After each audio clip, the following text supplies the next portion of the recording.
예, 반갑습니다. 세수만교를 섬기는 김호 목사입니다.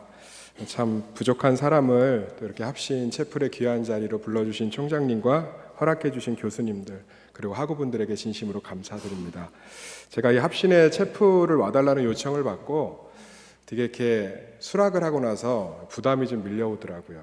왜냐하면 총신대 신학과를 다닐 때 교회 행정학을 가르쳤던 김정기 교수님께서 그래도 신학교에서 강의를 하거나 예배를 설교하려면 4가지 중 1가지는 뛰어나야 할 수 있대요. 그 첫 번째가 지성이고, 두 번째가 영성이고, 세 번째가 인성이고, 네 번째가 목회적 성과다. 근데 저는 이 4가지가 아무리 생각해도 없는 거예요. 먼저 지성은 제가 혹시 몰라서 졸업증명서, 성적증명서를 떼어봤거든요.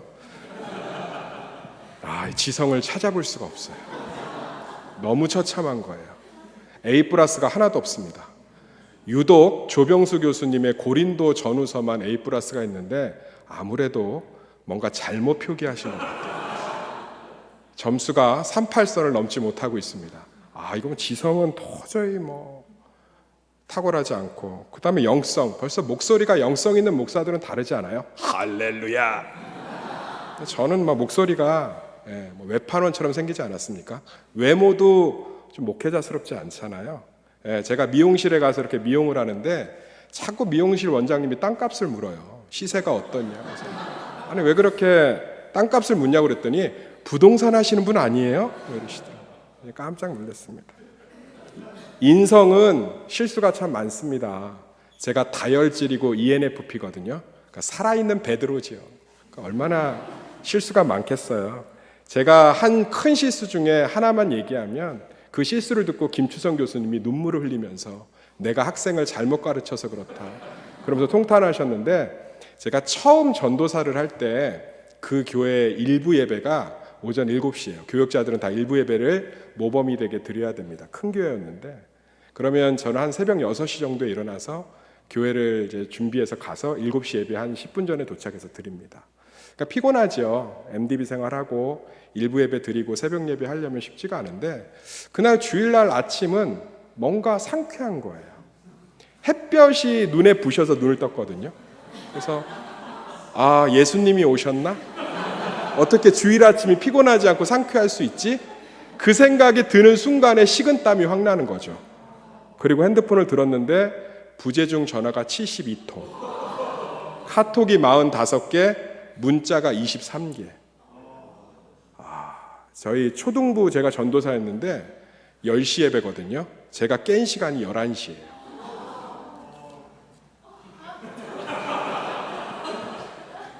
저 하구의 탄식이 김추성 교수님 탄식.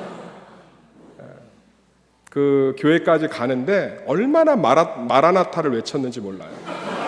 지금 오셔야 됩니다. 예수님, 다른 때는 필요 없습니다. 아무 때 아니요. 그때와 기한은 아버지께 있어도 오늘은 기한을 정하셔야 됩니다.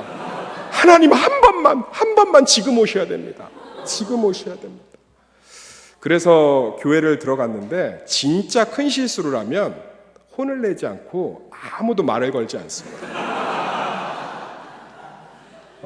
부목사님들만 한 8분 계시는 교회였는데 아무도 말을 걸지 않아요. 전도사님, 동료 전도사님들도 말을 걸지 않습니다. 그런데 그때 행정 목사님이 참 고마워요. 예배가 다 끝나고 나서 저를 부르셨어요. 담임 목사님에게는 몸이 아파서 좀 늦었다고 얘기 잘 안 했으니까 전도사 때 실수하지 목사 때 실수하면 안 돼요.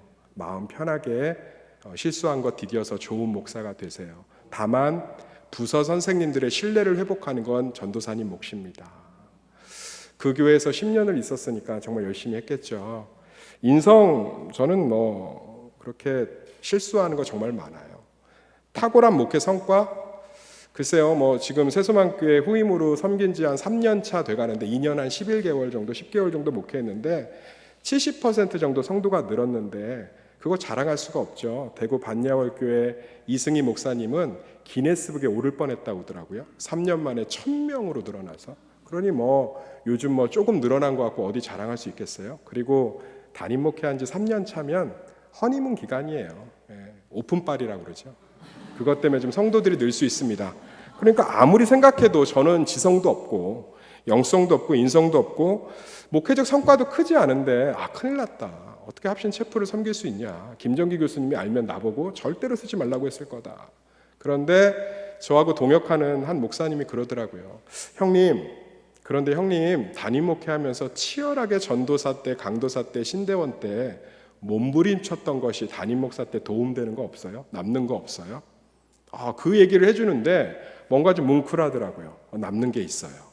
제가 담임 목회를 이제 한 지 얼마 안 되는 초보 담임 목사지만 그래도 열심히 신대원 생활하고 전도사 생활하고 강도사 생활하고 부목사 생활하면서 남는 것이 있어요. 그 남는 것이 오늘 말씀 로마서 8장 35절에서 39절입니다.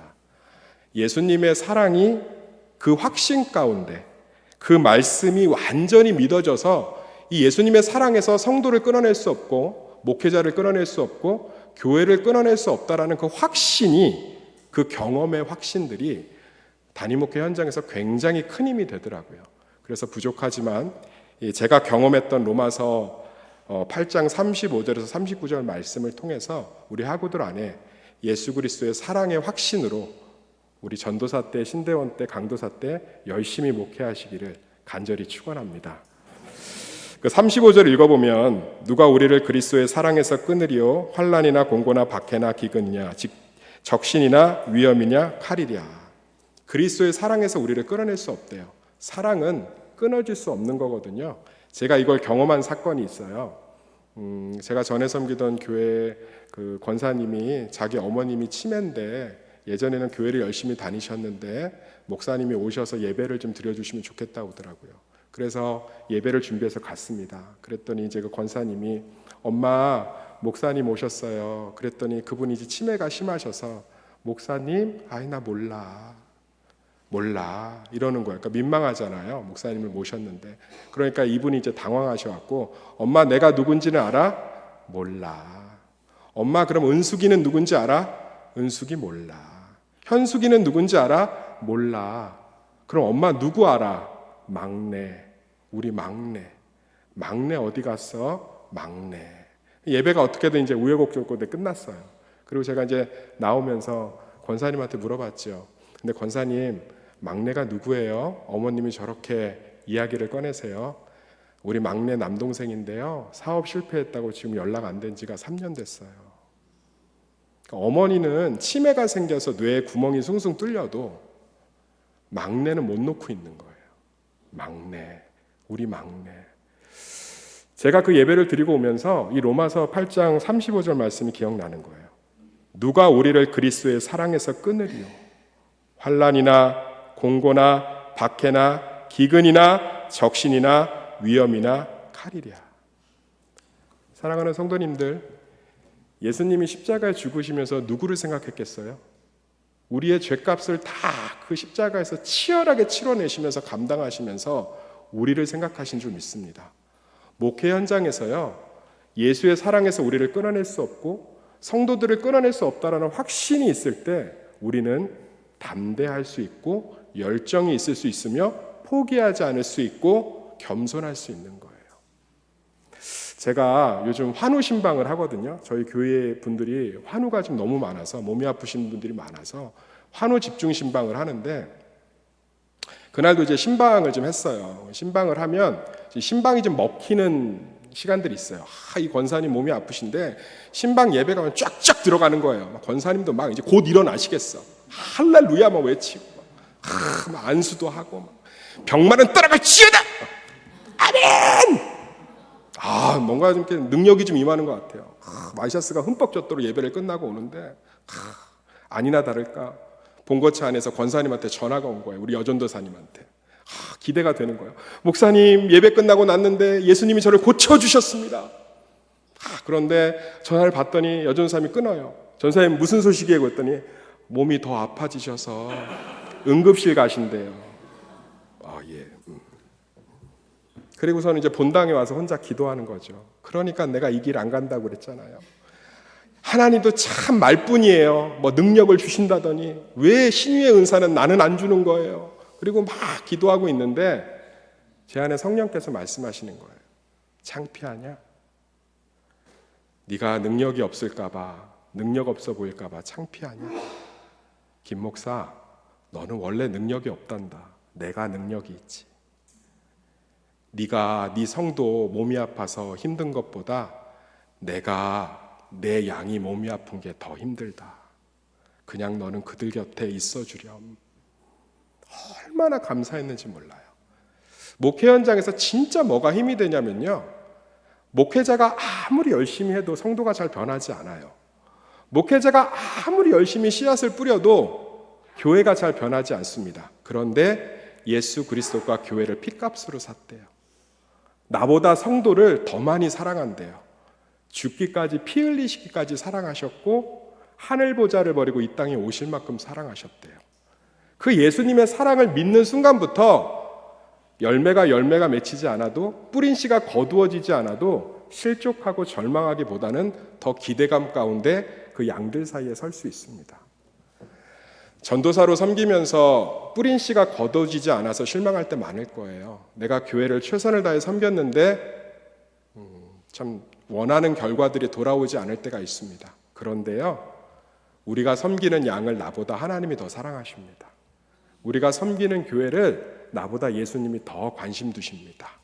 그래서 우리는 그 믿음의 확신만 갖고 있으면 지치지 않을 수 있고 꺾이지 않을 수 있고 포기하지 않고 끊임없이 목회의 열정을 가지고 그들을 도울 수 있어요.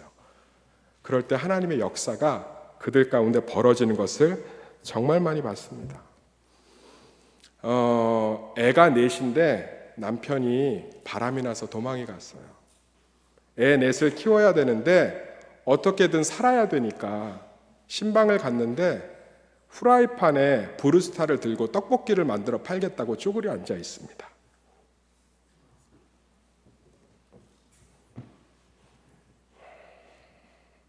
할 말이 없죠. 그리고선 후라이팬에 브루스타를 넣고 떡볶이를 팔고 있는 그 절망인 성도 앞에서 로마서 8장 35절 39절을 크게 읽었습니다. 집사님, 누가 우리를 그리스도의 사랑에서 끊을 수 있겠습니까? 우리는 넉넉히 이길 수 있습니다. 집사님의 남편 되시고 전부 되신 하나님이 이 자녀를 굶기지 않을 것이고 집사님을 내버려 두지 않을 것입니다. 그리고 그 다음날 또 신방을 하러 갑니다. 남편은 기적처럼 돌아오지 않고요, 경제도 그렇게 기적처럼 나아지지 않습니다. 그런데 또 그 자리에 서 있는 거예요. 신방 한 번, 두 번, 또 갑니다. 또 갑니다. 같이 울고 같이 세워가고. 그런데 어느덧 그 초라한 떡볶이 좌판이 포장마차가 되고 그 포장마차가 작은 가게를 얻게 되고 그 작은 가게를 얻고 남편이 돌아와서 정신 차리고. 사랑하는 성도님들, 목회 현장에서요, 그리스도의 사랑의 그 열심만이 남는 줄 믿습니다. 그 확신만이 남는 거예요. 끊임없이 씨를 뿌려주세요. 전도사 때, 강도사 때, 부교육자 때 내가 목사인데, 내가 전도사인데, 내가 그래도 사역자인데, 아니요. 예수님이 그렇게 내가 창조주인데, 내가 구속주인데, 내가 하나님의 아들인데 라고 생각했으면 우리 다 지옥 갔습니다. 그분이 허리춤에 수건을 메고 우리의 발을 씻겨주셨기 때문에, 가늠하다 잡혀온 여인을 아무 말 없이 용서하셨기 때문에, 십자가에서 우리를 위해 말없이 자기의 사랑을 증명하셨기 때문에 우리가 이 자리에 있는 줄 믿습니다. 그 사랑의 확신으로 끊임없이 씨앗을 뿌려주셔야 돼요. 설교 잘하는 거 참 좋지요. 저도 말을 되게 잘하는 편입니다. 말 잘하죠. 그런데 성도들이 은혜 받는 설교는 완벽한 설교가 아니에요. 재밌는 설교가 아닙니다. 진심이 담겨진 설교예요. 목회 현장에서 성도들이 진짜 은혜를 받는 건 진심 있는 설교예요. 금요철회를 안 나오던 성도가 금요철회를 나오기 시작했습니다. 그래서 물어봤어요. 아니 집사님, 왜 이렇게 금요철회 안 나오시다가 요즘 잘 나오세요? 아우, 목사님 말씀 듣는데 기도 안 하면 진짜 목사님 죽겠더라고. 그래서 내가 감동이 돼서 나와요. 작은 설교의 강단에서도요, 목숨을 걸고 가르치셔야 됩니다. 왜요? 그리스도의 사랑이 그들과 함께하고 있잖아요. 반드시 열매 맺을 것이고 우리의 부족한 설교를 통해서 사람이 반드시 변할 것이기 때문에 우리는 그 소망을 가지고 졸던 듣든지 않던 장난치던 열심히 말씀을 전하는 거예요.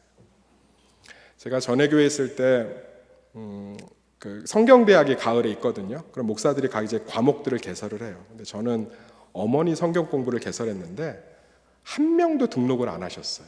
되게 힘들었죠. 그 다음 학기에 폐강이 됐어요. 그 다음 학기에 또 개설을 했는데 한 명이 이제 들어오시는 거예요. 한 명이 이렇게 빼꼼히 들어왔다가 목사가 혼자 앉아 있는 걸 보니까 얼른 나가시더라고요. 그래서 제가 쫓아가서 붙잡았어요. 집사님, 나하고 한 번만 성경 공부해 주세요. 그랬더니 목사님하고 단둘이 못 한대요. 단둘이. 집사님, 나 한 번만, 진짜 한 번만 해주세요. 나하고 성경 공부 한 번만. 내가 진짜 잘 가르칠게요. 그랬더니 그래 알았어요. 그럼 목사님 내가 할게요. 그리고선 이분이 일주일 내내 고민한 거야. 목사님하고 단둘이 성경 공부를 어떻게 해. 그래서 두 사람을 꼬셔서 왔어요. 얼마나 열심히 그들을 가르쳤는지 몰라요. 그 두 명이 15명이 되고 그 15명이 20명이 되고 그 20명이 30명이 되고 지금 제가 담임 목회할 때 그때 함께 성경 공부했던 분들이 또 이사를 해서 여러 가지 사정으로 저희 교회에 오셔서 든든하게 제 목회를 돕고 있습니다. 사랑하는 성도님들, 우리 아이들이 졸고 있어요. 설교하면 우리 아이들이 뭐 하고 있어요? 그렇지 않아요. 그 성도들을 정말 사랑하시는 건 예수님이십니다.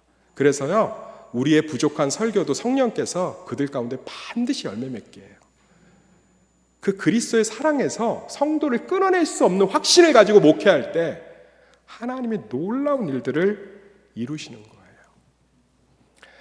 제가 안동 북부교회에 화재가 났잖아요. 제일 먼저 달려간 목사입니다. 소식을 뉴스에서 듣고 우리 장로님들한테 얘기해서 아주 작은 소정의 헌금을 가지고 달려갔어요. 달려갔더니 우리 북부교회 이영기 목사님이 잿더미에서 뭐를 이렇게 건지고 계시더라고요. 얼마큼 화재가 심각했는지 전 봤잖아요. 철골 구적까지 다 엿가락처럼 휘어서 다시 쓸 수가 없어요. 목사님 뭐 하세요? 그랬더니 뭐라도 하나 건져보려고 있는데 건질 게 없네요. 둘이 붙잡고 울었어요. 그리고 그 손에다 작은 헌금을 쥐어주고 말없이 올라왔습니다. 그런데 그 이영기 목사님, 북부교회 이영기 목사님 아드님이 우리 교회를 등록했어요. 왜 등록했냐고 했더니 아버지가 그러더래요. 서울에 와서 살고 있는데 우리 교회에 화재 났을 때 제일 먼저 달려와준 목사님이다. 한번 가보렴. 근데 그 친구가 우리 교회 와서 신앙이 회복되고 뜨거워져서 지금 성가대도 하고 찬양팀도 하고 얼마나 감사한지 몰라요. 그냥 우리는요, 그 화재가 났을 때 누가 제일 속상했을까요? 이영기 목사님이요? 그 교회 장로님이요? 아니요. 예수님이 제일 속상했을 거예요. 그 마음 생각하면 안동까지 가는 4-5시간이 힘들지 않아요. 그 예수님의 사랑을 생각하면, 그 속상함을 생각하면 전화 연락도 안 돼요. 충전하실 데가 없어갖고. 그런데도 무작정 내려가는 거예요. 왜? 예수님이 속상해 하시니까. 그 사랑의 열정이 남아요. 그 사랑의 열정이 남아요. 그 친구가 교회를 안 나오면 그 집 앞에 가서 하루든 이틀이든 서 있는 예수님의 사랑에서 이 친구가 끊어질 수 없는데 그 사랑의 도구로 나를 부르셨으니까 그 확신 가운데 그렇게 저는 신방 한 번만 하지 않습니다. 1번, 2번, 3번, 4번, 5번 그 사람의 마음이 열리고 몸이 나을 때까지 신방합니다. 왜냐하면 몸이 아파 누워서 예배를 못 드리는 성도를 예수님이 너무 가슴 아파하실 걸 생각하면 앉아 있을 수가 없어요. 그렇게 신방을 열심히 하고 오면 설교 준비할 시간도 없고 몸이 축 처집니다. 그러면 제 자리에서 잠깐 졸아요. 그런데 참 놀라운 건요, 성령께서 마치 사우나 갔다 와서 몇 시간을 푹 잔 것처럼 저를 깊게 잠들게 하세요. 그 몇 분인데. 그리고 다시금 목회할 수 있는 여력을 주십니다. 어려운 성도들을 여러 번 신방하고 매번 신방하는 건 쉽지가 않아요. 그러면 일주일이 정신이 없습니다. 그런데 그렇게 열심히 목회를 하고 돌아오는 날 새벽 기도 때 제가 설교 끝나고 잠깐 조는데 성령께서 그러시는 거예요. 고맙다 김 목사. 고맙다 김 목사. 저는 우리 성도들이 아프고 힘들고 어려우면 예수님이 제일 속상해 하시는 것 같아 가만히 있을 수가 없어요. 제가 전남 장흥의 계산교회라고 농촌 선교를 갔는데 그때 제가 신학교 때 맡은 아이들이 5학년 여자아이들이었습니다. 한 4-5명이 됐는데 성경 공부 이제 하고 있었어요. 여름 성경학교 교사로 섬겼으니까 신학생이니까 목사님이 인도하시고. 그런데 술 취한 분이 낫을 들고 들어오시더라고요. 교회당이 이 정도 생겼는데. 그리고서는 저희 반 한 학생을 정말 처음 봤어요. 그렇게 아이를 두드려 패는 거.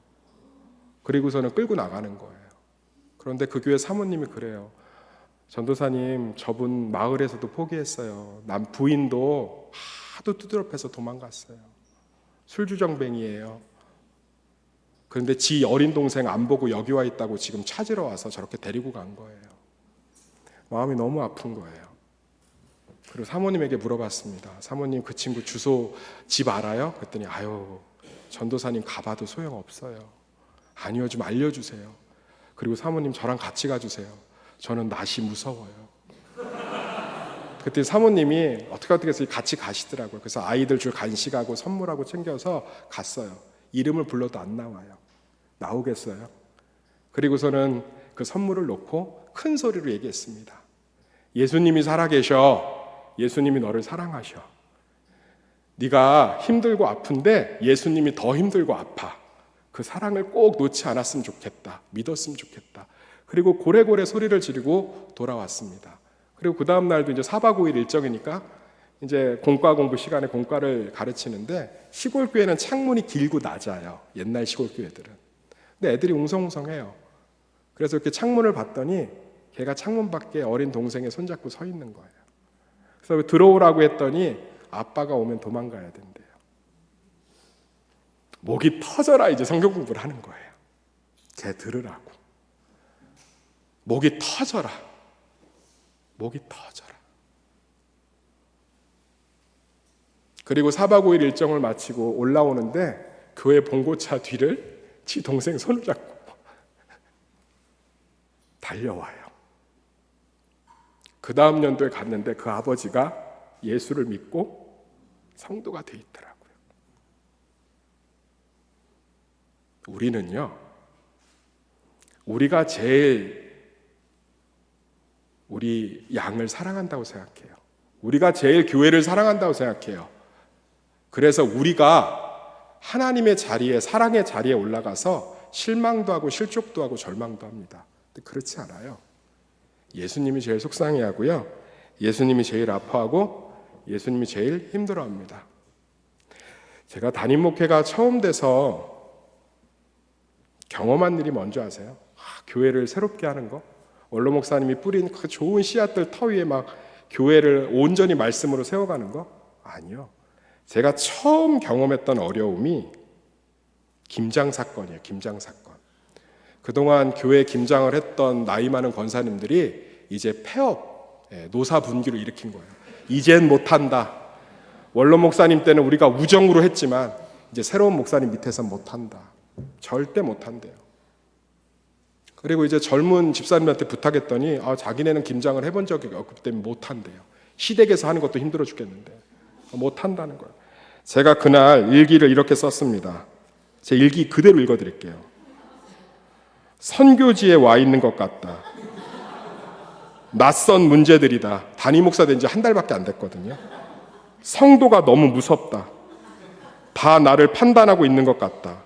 숨이 막힌다. 내가 지금 어디에서 무엇을 해야 할지 모르겠다. 하나님이 원하시는 것을 구하는데 답답하다. 성경에도 김장 문제는 없는 것 같은데 쿼바디스 도미네. 이게 제가 그날 쓴 일기예요. 그리고 엎드려서 기도합니다. 그런데 하나님이요, 제 가운데 이야기하시는 거예요. 그 김장 수고한 권사님들 보면서 누가 제일 가슴 아프셨을까요? 하나님이시죠. 제가 그 마음을 깨닫고 나니까 권사님들을 이해할 수가 있는 거예요. 그리고 전화를 드렸습니다. 대표 권사님에게. 권사님 고마워요. 평생을 김치로 섬겨주셔서 제가 다른 길을 꼭 찾아볼게요. 그랬더니 권사님이 그래요. 목사님 아니에요. 우리가 해야죠. 해야 되는데 아니에요, 권사님. 이번 연도는 쉬세요. 진짜 고맙습니다. 그리고 기도합니다. 하나님 지혜를 주세요. 근데 음성이 들리는 거예요. 남성도 네 곁에 남자를 내가 창조해놨다. 그리고 남전도 회장님에게 전화를 했어요. 우리 이용철 장로님이신데 혹시 이번 연도에 김장을 남자들이 하면 어떨까요? 너무 좋아하시는 거예요. 목사님 원래 김장은 남자 일입니다. 힘쓰는 일이 너무 많아요. 양념만 좀 이렇게 하는 법 알려주시면 우리 남자들이 할게요. 그리고서 이제 남전도에서 하기로 한 거예요. 그랬더니 권사님들하고 여자 집사님들이 가만히 있을 수가 없죠. 아빠들이 한다는데. 그래서 제1회 아빠 어디가? 김치하러 가 라는 주제로 저희 세수만교회 김장 데이를 만들었어요. 지금 3년 차인데 이번 연도까지도 남자들이 합니다. 얼마나 많은 권사님들이 도와주고 좋아하고 그날은 완전 파티예요. 사랑하는 성도님들, 사랑하는 학우들, 그리고 우리 교수님들, 예수님의 사랑에서 우리를 끊을 수 있는 것은 아무것도 없는 줄 믿습니다. 누가 우리를 그리스도의 사랑에서 끊으리요? 환난이나 공고나 박해나 기근이나 적신이나 위험이나 칼이랴. 기록된 바 우리가 종일 주를 위하여 죽임을 당하게 되며 도살당함 양같이 여김을 받았나이다 함과 같으니라. 그러나 이 모든 일에 우리를 사랑하시는 이로 말미암아 우리가 넉넉히 이기느니라. 내가 확신하노니 사망이나 생명이나 천사들이나 권세자들이나 현재일이나 장래일이나 능력이나 높음이나 깊음이나 다른 어떤 피조물이라도 우리를 우리 주 예수 그리스도 안에 있는 하나님의 사랑에서 끊을 수 없으리라. 이 확신이 목회 현장에 도움이 많이 되더라고요. 도움이 많이 됩니다. 때로는 억울하기도 할 거고요. 때로는 답답하기도 할 거예요. 때로는 지치기도 할 거고요. 내가 지금 뭐 하고 있나 하는 생각이 들기도 할 거예요. 그런데 진짜 교회와 성도를 사랑하는 건 예수님이에요. 그래서 반드시 우리의 뿌린 씨앗을 열매 맺게 하실 겁니다. 그 확신 가운데 끊임없이 씨앗을 뿌릴 때 우리는 놀라운, 아주 놀라운 하나님의 은혜와 사랑을 경험하게 될 줄 믿습니다. 제가 이 간증 하나 하고 제가 말씀을 좀 마무리하려고 해요. 교회를 섬기다 보면 목사들이 뒷짐을 지기가 참 좋습니다. 전도사 때는 안 그런데 목사가 되면 뒷짐을 지기가 참 좋아요. 담임 목사가 되면 더 그렇습니다. 나는 설교 준비해야 돼. 나는 기도해야 돼. 나는 목양하는 사람이야. 제가 아는 후배가 담임 목회라는데 여러 가지로 어렵대요. 그래서 그 권사님이 매번 마음에 아픔을 준다고 그래서 제가 그랬어요. 야, 그러면 그 권사님 모셔다가 밥 한번 사드려, 따뜻하게. 그랬더니 그 친구가 그러더라고요. 형님, 목사는 밥 사는 존재가 아니고요, 권사가 밥을 사는 겁니다. 그래서 제가 뭐라고 했을까요? 너는 더 힘들어야 될 것 같다. 뒷짐지기가 되게 좋은 자리가 목사의 자리예요, 교회에서. 아, 저는 뭐 성도들이 알아서 하세요. 아, 그거는 뭐 이렇게 하십시오. 아, 저는 기도할 뿐입니다. 그런데 예수님은 그곳에서 혼자 울고 계세요. 예수님의 양입니다. 예수님이 핏값으로 사시고 눈동자같이 사랑하시며 예수님이 자기의 전부를 들여 구속하신 자기의 자녀입니다. 그들이 교회 안에서 겪는 다양한 어려움을 외면하시면 안 돼요. 목사이기 때문에 뛰어들어가야 되고, 목사이기 때문에 잡아줘야 되고, 목사이기 때문에 같이 수고해야 돼요. 여기 저희 교회 권사님들, 집사님들 앉아있지만 자신 있게 얘기할 수 있습니다. 성도들의 아픔과 눈물, 질고에 누구보다도 제일 먼저 뛰어들어갑니다. 왜요? 예수님이 속상해하는 게 싫어서. 예수님이 속상해하는 게 싫어서. 우리 자식이 속상해 있으면, 우리 자식이 뭐 하고 있으면, 우리 권사님들 너무 마음이 좋으셔서 여러 가지 수고들을 다 감당하세요. 본인들이 교회 내에서 부대끼고 힘들면서도. 그런데 목사지만 뒷짐지기 좋습니다. 그런데 뛰어 들어갑니다. 같이 울어주고 같이 힘들고 같이 욕먹고, 목사님이 왜 이것까지? 그 마음으로 부서를 한번 바라봐 주세요. 그러면 선생님들이 얼마나 수고하는지. 어떻게 선생님이 예배에 맨날 늦습니까? 라는 지적을 하기 전에 늦는데도 예배당에 나와서 아이들 가르치겠다고 뽀록뽀록 그러고 있는 거, 예수님의 마음으로 보면 새롭게 보여요. 그럼 격려할 수 있고 도울 수 있고 함께 할 수 있습니다. 우리 사랑하는 하구 여러분, 예수님의 사랑만이 남는 줄 믿습니다. 그 확신 가운데 열심히 목회하시면 나중에 목회 가운데 하나님이 주시는 큰 열매들을 경험하게 될 줄 믿습니다. 말씀의 결론을 맺겠습니다. 제가 항상 믿음이 약해지고 마음이 무너질 때마다 읽는 성경 구절이 있거든요. 누가복음 18장 8절이에요.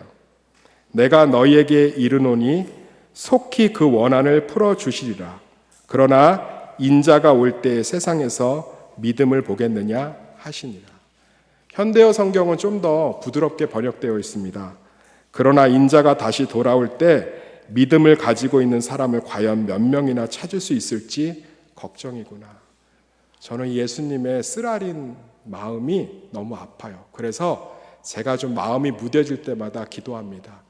예수님 다시 오실 때 그래도 김호 목사가 있고 새소망교회가 있는 한 믿음을 보실 것입니다. 예수님이 핏값으로 사신 성도와 핏값으로 세우신 그 교회, 그 사랑에서 누구도 끊을 수 없다는 확신 가운데 끊임없이 씨앗을 뿌리고 끊임없이 사랑하며 끊임없이 붙들어주고 끊임없이 전도하고 끊임없이 안아주는 그 사랑의 믿음을 보게 될 것입니다. 이 고백을 우리 하구들과 함께 나누길 원합니다. 예수님이 다시 오셨을 때 우리 합동신학대학원이 있는 한 믿음을 보게 될 줄 믿습니다. 로마서 8장 35절에서 39절의 그 믿음을 예수님이 우리 가운데서 반드시 보게 될 줄 믿습니다. 기도하겠습니다. 하나님, 죽을 수밖에 없는 죄인을 예수님이 아무 까닭 없이 십자가에 죽으심으로 우리를 구원받게 하신 것도 모자라서 이젠 전도사님으로, 목사로 하나님께서 우리를 세워주셨습니다. 주님이 너무나 사랑하셔서 하늘 보좌를 버리고 이 땅에 오실 만큼, 주님이 너무 사랑하셔서 아무 죄도 없으신데 우리의 죄를 다 담당하실 만큼 너무나 사랑하는 주님의 양과 성도들을 섬기라고 우리를 불러주셨습니다. 그 사랑에서 어떤 것도 끊을 수 없습니다. 그 기대와 믿음으로 날마다 목회에 열심을 내는, 씨앗을 뿌리는 우리 사랑하는 합동신학대학원 학우들과 우리들이 되게 하여 주시옵소서. 예수님의 이름으로 기도드렸습니다. 아멘.